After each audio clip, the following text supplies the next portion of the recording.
His successor will pick up the shards of a ruined society and slowly help rebuild civilization, as the Church has done so often in human history.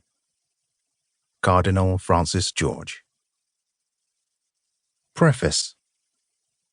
I wrote this book about religious freedom during the tumultuous years of 2016 to 2020. A lot happened on the religious beat during this time. The world witnessed epic intersections between religion and the domains of government, law, business, media, terrorism, healthcare, education, and culture. It was a time when religious freedom was being criticized as nothing more than a license to discriminate and sanction bigotry. When religious freedom was heralded as something that could disappear overnight if Donald Trump was not re-elected to a second term in office. When religious freedom won major victories before the US Supreme Court and suffered legal losses in Canada. When religious freedom was constantly being pitted against lesbian, gay, bisexual, transgender, queer, and intersex LGBTQI+ rights. When Australia had a national religious freedom review. When an American judicial nominee was told by a senator that the dogma lives loudly within you. When an Australian political party played the anti-religious card strongly to try to win the progressive vote during a federal election. When houses of worship, churches, synagogues, and mosques were targeted by terrorists across the world. When an Australian rugby player was sacked for stating on Instagram that hell awaits homosexuals. When British supermarket chain Asda sacked an employee for sharing a video on Facebook mocking religion.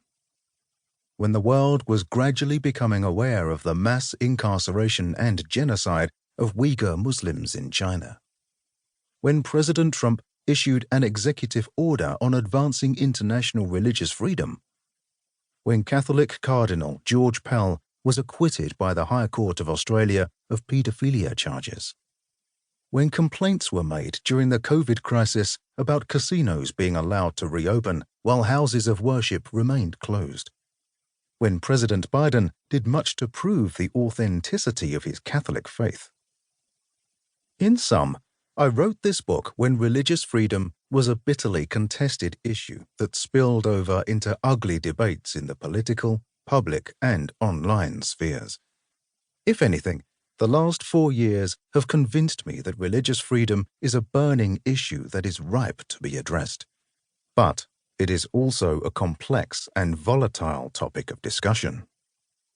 In addition, while writing this book on religious freedom and secularism, I've become acutely conscious that religion sits at a volatile juncture of politically progressive hostility toward traditional religion and the attempt of the political right to weaponize religion as a demographical powerhouse. On the one hand, I live in Melbourne, Victoria, in Australia, one of the most progressive states in the world, so much so that it makes California look like Alabama in comparison. The left-leaning state government under Premier Daniel Andrews attempted to pass legislation that would require houses of worship, religious schools, and religious charities to prove to a government tribunal why any position not specified as a clerical appointment must be filled by an adherent of their faith, i.e., Muslim communities would be forced to prove to government officers why being Muslim was essential for the duties of the CEO of a Muslim charity, principal of a Muslim school, or chair of a Muslim student organization.